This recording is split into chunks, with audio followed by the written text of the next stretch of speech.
সময় হয়ে যায়, নামাজের যদি সময় হয়ে যায়, আপনাকে সালাত এ নামাজ আপনাকে আদায় করতেই হবে। এর কোনো বিকল্প রাস্তা নেই, এর কোনো বিকল্প রাস্তা নেই। এখানে একটা প্রশ্ন করতে পারেন, বলি সাহেব, যতগুলো ইবাদত পৃথিবীতে রয়েছে সমস্ত ইবাদতগুলোর বিকল্প রাস্তা রয়েছে। আল্লাহ তাবারাক ওয়া তাআলা বলেছেন, তবে সালাতের বিকল্প রাস্তা নেই। মানে তাহলে অন্য অন্য ইবাদতের বিকল্প রাস্তা রয়েছে। একটু বুঝাচ্ছি শুনুন। হজ এমন একটি ইবাদত যার বিকল্প রাস্তা রয়েছে। কেমন করে? কথায় কথায় আপনি কালকে হজ যাবেন, আপনার শরীরটা আজকে খারাপ হয়ে গেছে, কি করবেন? আপনার পূর্বে যে লোক হজ করে এসেছে, মানে একজন ব্যক্তিকে দিয়ে যতগুলো হজের সামানপাতি, জিনিসপাতি, টাকা পয়সা যা চলতি লাগে সমস্ত কিছু আপনি এই হজ করতে দেন, সে হজ করতে যাবে, হজ করে যত নেকি পাবে আপনি পাবেন। এ হচ্ছে হজের বিকল্প রাস্তা। কিন্তু সালাত, নামাজ এমনই একটি আশ্চর্য ইবাদত, যে কোনো মানুষের সুবিধা অসুবিধা বোঝে না। আপনি কোথায় আছেন, কি করছেন, মাঠে আছেন, ঘাটে আছেন, ট্রেনে আছেন, বাসে আছেন, গরুর গাড়িতে আছেন, যেখানেই থাকুন না কেন সালাত আপনাকে আদায় করতেই হবে, নামাজ পড়তেই হবে। চলেন, আল্লাহ তাবারাক ওয়া তাআলা সুন্দরভাবে কোরআন মাজিদের মধ্যে ঘোষণা দিয়ে বললেন, বিসমিল্লাহির রহমানির রহিম, ওয়া আকিমুস সালাতা ওয়া আতুজ যাকাতা ওয়ারকাউ মা'আর রাকিন। আল্লাহ তাবারাক ওয়া তাআলা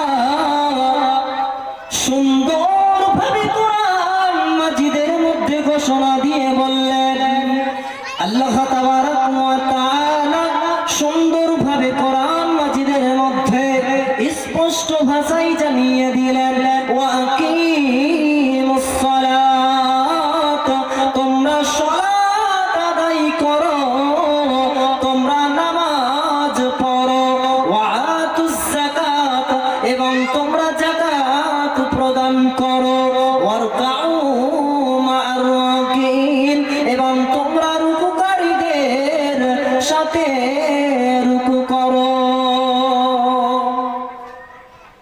আল্লাহ তাবারাক ওয়া তাআলা সুন্দরভাবে বলে দিলেন, ওয়া আকিমুস সালাত, আমি আল্লাহ তোমাদেরকে পৃথিবীতে তৈরি করলাম, বানালাম, এর কারণে আমার ইবাদত করো। আমি আল্লাহ তোমাদের উপরে 5 ওয়াক্তের সালাতকে আমি ফরজ করে দিলাম। ওয়া আকিমুস সালাত, তোমরা সালাত আদায় করো। ওয়া আতুজ যাকাত, আমি আল্লাহ তোমাদেরকে যাদের উপরে যাকাতকে ফরজ করে দিয়েছি, যাদের উপরে ধন সম্পদ বেশি করে দিয়েছি, তা থেকে তোমরা যাকাত বের করে তাদেরকে তুমি যাকাত দাও। ওয়ারকাউ মা'আর রাকিন, এবং তোমরা রুকুকারীদের সাথে রুকু করো। চলেন, আল্লাহ তাবারাক ওয়া তাআলা প্রথম নম্বরে বললেন, ওয়া আকিমুস সালাত, তোমরা সালাত আদায় করো, ওয়া আতুজ যাকাত, তোমরা যাকাত প্রদান করো, ওয়ারকাউ মা'আর রাকিন, এবং তোমরা রুকুকারীদের সাথে রুকু করো। প্রথম নম্বরে বুঝলাম আমরা, আল্লাহ তাবারাক ওয়া তাআলা বললেন সালাত আদায় করো, তারপরে বললেন যাকাত প্রদান করো, তারপর দ্বিতীয় নাম্বারটা বলছে ওয়ারকাউ মা'আর রাকিন, এবং তোমরা রুকুকারীদের সাথে রুকু করো। তার মানে এখানে ব্যাখ্যাতে বোঝা যাচ্ছে, এর মানে সারাংশতে বোঝা যাচ্ছে, তোমরা সালাত আদায় করো, তোমরা নামাজ পড়ো। আজকে দুঃখের বিষয়, আজকে সালাতের কথা যদি কোনো মানুষকে বলতে হয় বা বলা যায়, আজকে অনেক মানুষ আমরা সালাত আদায় করি না। আর আমরা এই যে আমাদের পবিত্র রমজান মাস এসেছিল, এই রমজান মাসে কি করলাম? প্রথম দিনে এমন করে মসজিদে ভিড় লাগালাম, মসজিদে জায়গায় দিতে পারলাম না। আর এই এক মাস যখন রমজান চলে গেল, এই রোজার মাসটা চলে গেল, এই সিয়ামের মাসটা চলে গেল, আর ঈদের দিন এলো, ঈদের নামাজ পড়লাম, যারা সিয়াম পালন করলাম তারাও, আর যারা সিয়াম পালন করিনি, রোজা রাখিনি, নামাজ পড়িনি, করিনি, তারাও ঈদের সালাত আদায় করলাম। তারপরে এটা হচ্ছে এটা সেই কথাটা হচ্ছে এটা যে এতদিন 1 মাস ধরে পড়লাম নামাজ, আর ঈদও গেল, সিয়ামও গেল, আমাদের কাছ থেকে নামাজও চলে গেল। এর থেকে দুঃখের বিষয় হয়? এর থেকে কোনো দুঃখের বিষয় হয় না। আজকে কোনো মানুষকে যদি বলা হয় ভাই তুমি সালাতের দিকে চলো, যাই বলে যদি কাকু সালাতের দিকে চলেন, তাহলে তারা কি বলে জানেন? আমাদের সাথে সেই ঘটনাগুলো ঘটে। আমরা যদি বলতে চাই তাহলে তারা বলতে চাই চলেন মৌলভী সাহেব আগান। আর এখনো তো যুবক ভাইদেরকে যদি বলি ভাই চলো মসজিদে সালাত আদায় করে আসি, তারা কি বলে জানেন? এখনো আমাদের দাড়ি পাকেনি, আমাদের এখনো বয়স হয়নি, বয়স হবে তখন সালাত আদায় করব, এই নামাজ পড়ব। আজকে দুঃখের বিষয়, আজকে এই সালাতের বিষয়টাকে ধরলাম। অনেকগুলো বিষয় রয়েছে জাহান্নামের ব্যাপারে, জাহান্নামের ব্যাপারে, জান্নাতের ব্যাপারে, আরো অনেক অনেক বিষয় রয়েছে।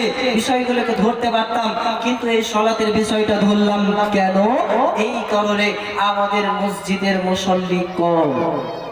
আজকে আমরা মসজিদের জন্য জালসা করছি, মনে কেউ খারাপ নেবেন না আমার কমিটি ভাই বাবাজিরা, কেউ মাইকের আওয়াজ পাচ্ছেন অবশ্যই, তবে খারাপ নেবেন না। এই যে আমরা মসজিদকে বানানোর জন্য, এই যে মসজিদকে চালানোর জন্য আমরা আজকে জালসাটাকে মানে আজকে এই আয়োজনটা করেছি মাদ্রাসাকে, না এই মসজিদকে চালানোর জন্য এই জালসার আয়োজনটা করেছি। মসজিদকে বড় করব, মসজিদে আমরা ইবাদত করব।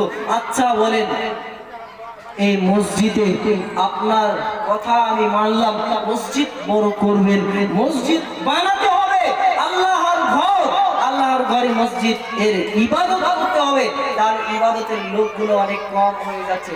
তাই আমি কমিটি ভাইদেরকে বলতে চাই যে আপনারা একটু আপনাদের গ্রামটাকে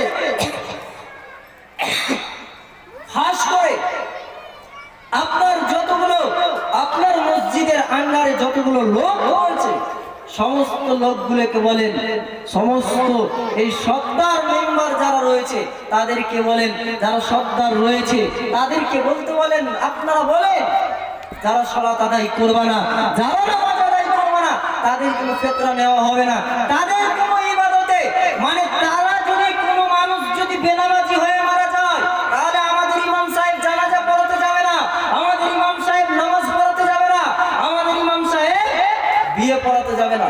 আপনি যদি একটু কণ্ঠসুর ভাবে, আপনি যদি গলা উঁচু করে একটু বলতে পারেন, অবশ্যই এই মসজিদের দিকে মুসল্লি হবে। আজকে আমরা বলি না, আজকে আমরা মাওলানা সাহেবরা বলি, আজকে ইউটিউবে এই জালসাতে শুনতে পাচ্ছেন সালাতের কথা। আচ্ছা বলেন সালাতের কথা বলছি কেন জানেন? আর কিছুক্ষণ পর একটু বুঝতে পারবেন, হাদিস ঠিক নিয়ে আসবো, একটু থেকে আপনাকে বুঝাতে যাচ্ছি কেন সালাতের কথাটাকে ধরেছি বা সালাতের বিষয়টাকে ধরেছি। এই জন্য আমাদের মসজিদের মুসল্লি কম, মসজিদে নামাজি কম। চলেন আরেকটা হাদিসের দিকে নিয়ে যাই, তারপরে বুঝতে পারবেন।